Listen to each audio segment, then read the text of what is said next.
নমস্কার বন্ধুরা, সুনিতার হেসেলে সবাইকে স্বাগত। আজ আপনাদের সঙ্গে শেয়ার করব জর্দা সেমাইয়ের রেসিপি বা শুকনো সেমাইয়ের রেসিপি। তার জন্য দেখুন, ওভেনে আমি একটা কড়াই বসিয়ে নিয়েছি।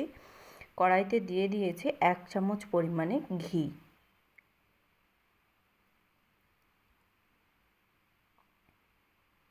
এবার এই ঘিয়ের মধ্যে আমি প্রথমেই ড্রাই ফ্রুটসগুলোকে একটু ভেজে নেব।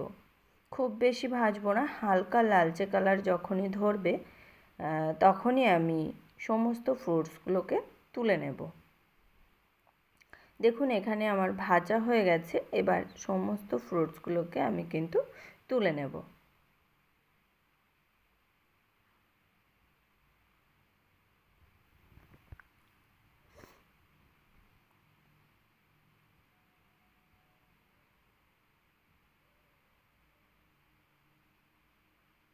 এবার ওই একই ঘিয়ের মধ্যে আমি কিন্তু আবারও 1 চামচ ঘি দিয়ে দিয়েছি। এবার এর মধ্যে দিয়ে দেব আমি 200 গ্রাম পরিমাণে সেমাই দিয়ে দিয়েছি।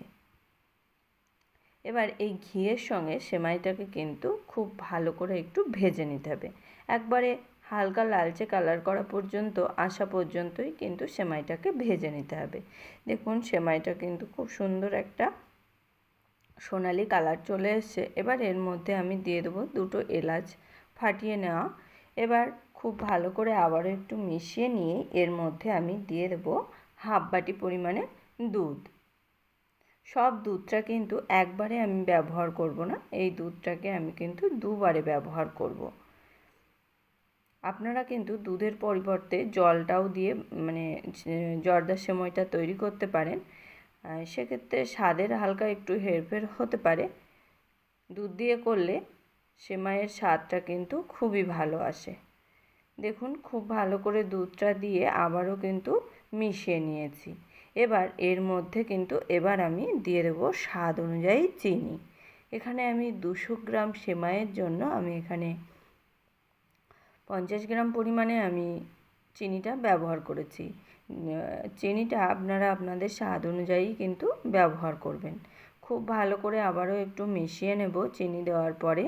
আর চিনি থেকে কিন্তু অনেকটাই জল বেরোবে, সেক্ষেত্রে দুধটা কম দিলেই ভালো। এবার এর মধ্যে ভেজে রাখা ড্রাই ফ্রুটসগুলোকে দিয়ে দেব। খুব ভালো করে আবারও একটু ড্রাই ফ্রুটস দিয়ে একটু মিশিয়ে নেব। মিশিয়ে নিয়ে এখানে আমি দিয়ে দেব সামান্য একটু লবণ। খুবই সামান্য আমি একটু লবণ ব্যবহার করেছি, যেহেতু মিষ্টির উপকরণ, সেই কারণে এখানে সামান্য একটু লবণের ব্যবহার করেছি। যে কোনো মিষ্টির উপকরণে সামান্য একটু লবণ ব্যবহার করলে টেস্টটা খুব ভালো আসে। এবার আমি এই সেমাইটাকে ঢাকা দিয়ে রান্না করে নেব মিনিমাম 5 মিনিট মতো। দেখুন, ফিরে এলাম 5 মিনিট পরে। জলটা দুধটা কিন্তু পুরোপুরি টেনে নিয়েছে, আর সেমাইটা কিন্তু এখনও কিন্তু অতটা ঝরঝরে হয়নি। এবার আবারও একটু মিশিয়ে নিয়ে আমি আবারও কিন্তু ঢাকা দিয়ে রান্না করে নেব 5 মিনিট।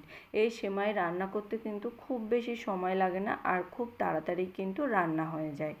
তাহলে আবারও ঢাকা দিয়ে আমি 5 মিনিট পরে ঢাকনা খুলে আপনাদেরকে দেখাচ্ছি।